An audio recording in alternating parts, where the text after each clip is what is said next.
राजस्थान, गुजरात और मध्य प्रदेश के त्रिसंगम पर स्थित यह मानगढ़ हिल हमारे आदिवासी भाई बहनों की वीरता के अनेक उदाहरणों में से एक है। आज मैं इन सभी शहीद आदिवासी जनों को नमन करना चाहूंगा, जिन्होंने अपने प्राणों की आहुति देकर स्वतंत्रता संग्राम में अपना अमूल्य योगदान दिया। आदिजाति युवाओं को मेडिकल एजुकेशन अपने ही विस्तार में प्राप्त करने के लिए वलसाड़, दाहोद, गोधरा में मेडिकल कॉलेज कार्यान्वित किए गए हैं।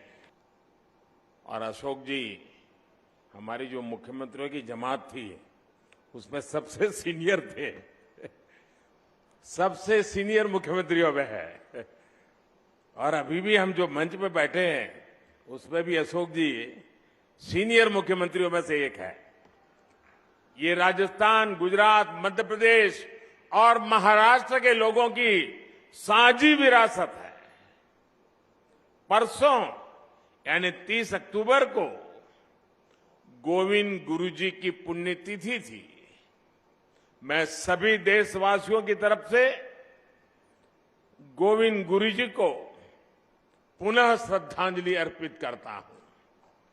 मैं गोविंद गुरु जी की तप तपस्या, उनके विचारों और आदर्शों को प्रणाम करता हूं।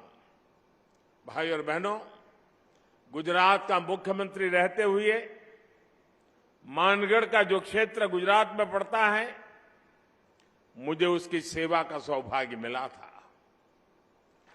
उसी क्षेत्र में गोविंद गुरु ने अपने जीवन के अंतिम वर्ष भी बिताए थे। उनकी ऊर्जा, उनकी शिक्षाएं आज भी इस मिट्टी में महसूस की जा रही हैं। मैं विशेष रूप से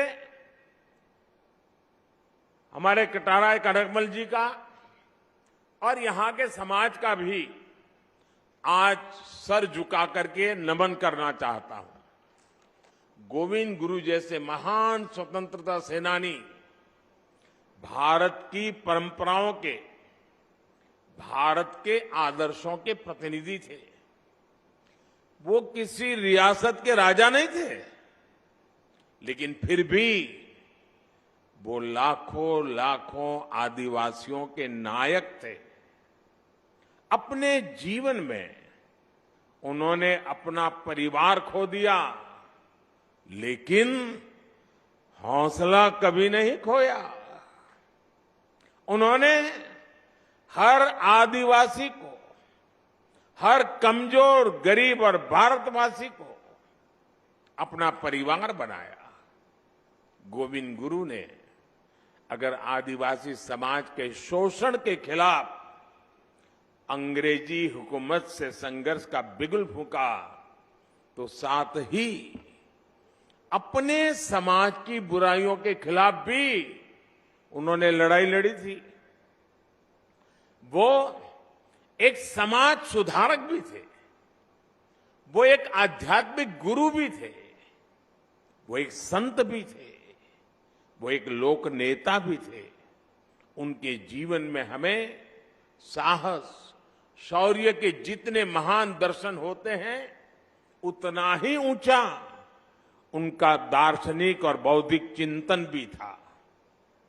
गोविंद गुरु का वो चिंतन, वो बोध आज भी उनकी धुनी के रूप में मानगढ़ धाम में अखंड रूप से प्रदीप्त हो रहा है।